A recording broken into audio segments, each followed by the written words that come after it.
Hello everyone, welcome to today's news starter. Before beginning the topics of the day, let us have a look at one of the pre-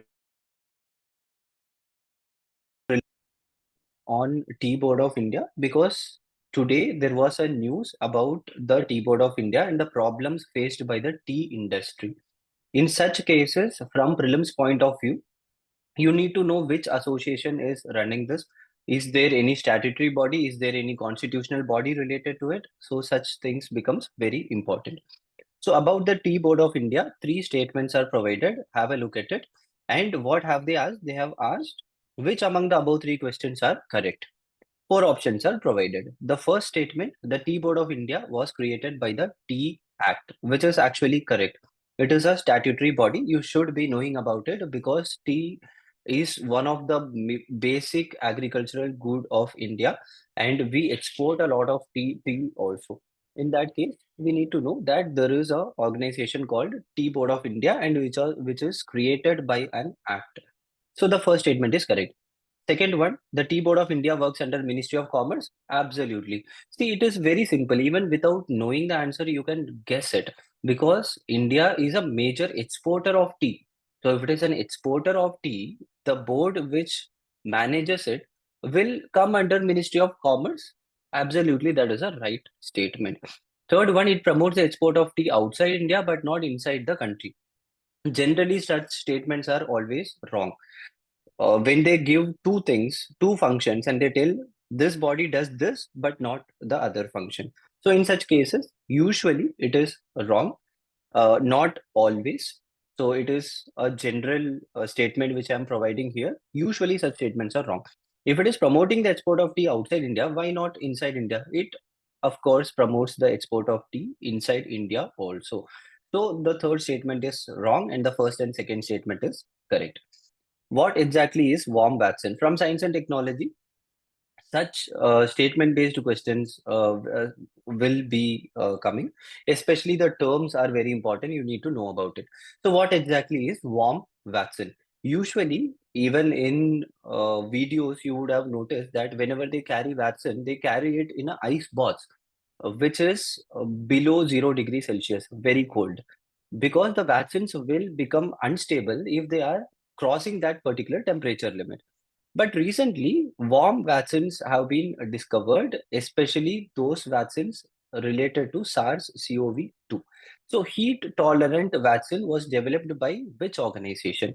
By Indian Institute of Science, IISC. This point is important for UPSC Prelims examination. So the basic idea behind warm vaccine is it is heat tolerant. It can be stable even under non-refrigerated condition. Most vaccines require proper refrigeration to remain effective, whereas warm vaccine will remain stable at 37 degrees Celsius up to 1 month, and at 100 degrees Celsius also it will remain stable up to 90 minutes. So the basic advantage of such vaccine is in countries, tropical countries such as India, and also highly desert conditions such as the Sahara Desert or the African countries, the equatorial countries. In such countries, warm vaccines will have greater applicability. So this particular concept is very important. So in today's news, there was an article related to a cosmic ray called as Amaterasu. So Amaterasu is a Japanese word which is considered to be the goddess of sun, the goddess of light. So this it is what exactly you need to know about Amaterasu. Amaterasu is the second highest energy cosmic ray to be discovered until now. This point is important because they can easily frame a statement by telling Amaterasu was the highest energy cosmic ray discovered ever. In such case, it is wrong. It is the second highest energy cosmic ray. What exactly is a cosmic ray? What is the meaning of a cosmic ray? Cosmic rays are generally energy particles which may be protons or which may be alpha particles also. Alpha particles are helium, protons and helium particles, ionized helium particles that comes across the cosmic space and collides with particles, small particles in the space, and loses its energy.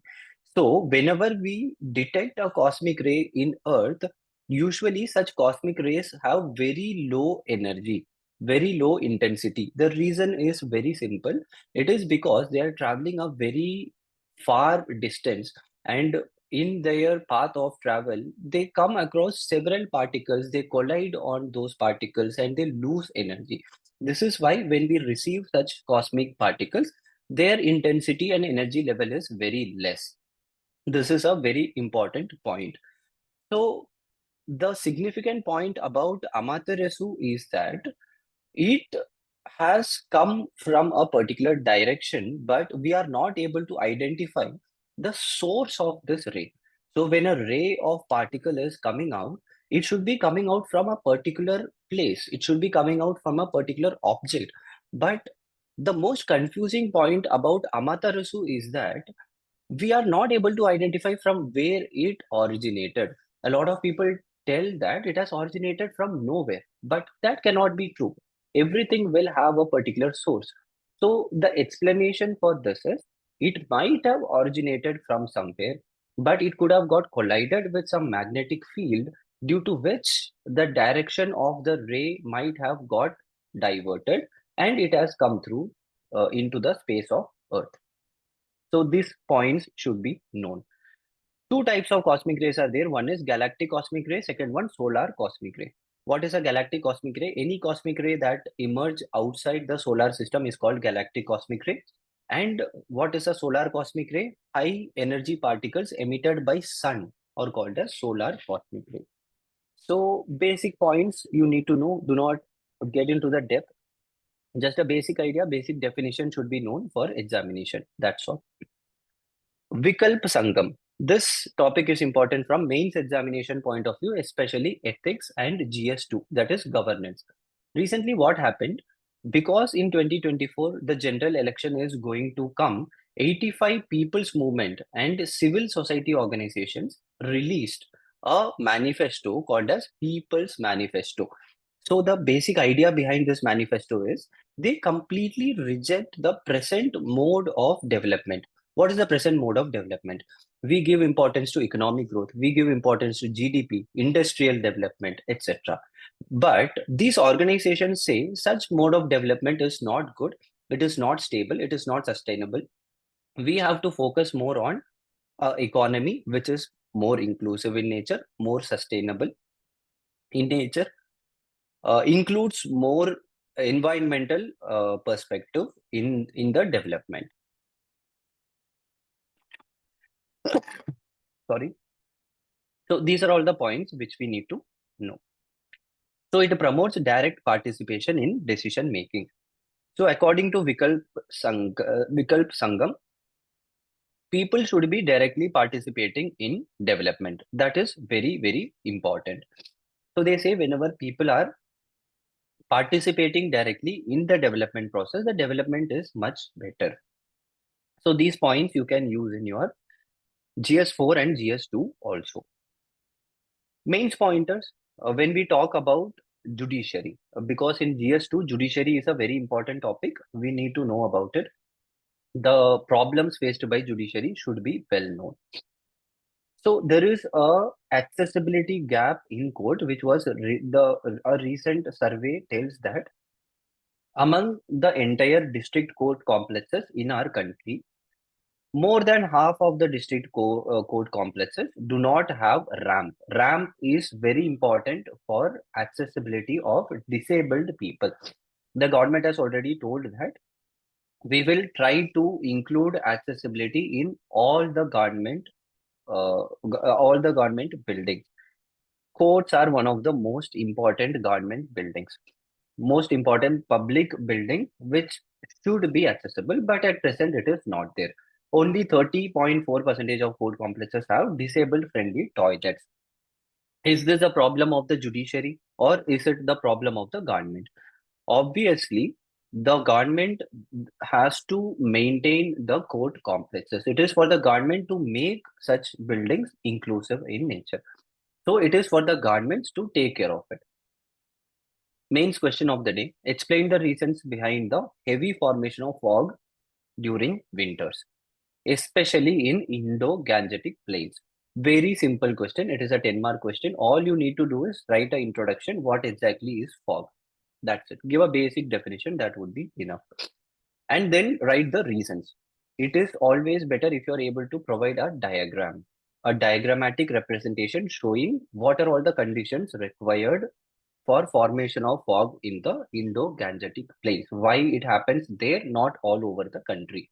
Write down all the points, the geography, the latitude, and the way the winters are present, from where we are getting humidity during western disturbances, humidity comes in, and during night the temperature goes very low, the land becomes cold, and because of this, moisture gets converted into fog. So these things you might already be knowing. This is a very simple question. You can write answer for this. A prelims based concept which you should know from science and technology point of view. I have already told such concepts becomes very important. Definitions, small words, the meaning of such words are extremely important for the examination. So what exactly is infrared cooling? Very simple concept. When the land mass transfers from the summer climatic condition to the winter climatic condition, infrared cooling happens. So what exactly is it?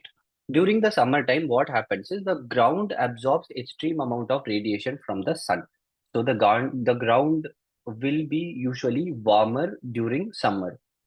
And what happens, whatever air passes through the ground, whatever small moisture content is there, it becomes converted into evaporated fog. So this is very simple, very normal geographical concept. But immediately what happens, the winter starts by the end of November, or from December the winter starts. So when winter starts, what happens is this warm mass of air, which carries a lot of moisture in it, it comes in contact with the land, which is colder in nature. So during summer, the entire landmass gets heated up, because of which the water particles present will get evaporated. This increases the moisture content in the air. During winter, because the land gets cold immediately within a short period of time, whatever moisture is present in the air mass gets converted into fog. So, because of this, too much of fog is present in the northern part of the country, especially the Indo-Gangetic plains. So, this entire phenomena is called as infrared cooling. So, be clear about it. Such concepts are very important from examination point of view. So that would be all for today. Study things very well, be very clear with the concepts. Conceptual clarity is very important to clear the examination. All the best. Let's meet tomorrow.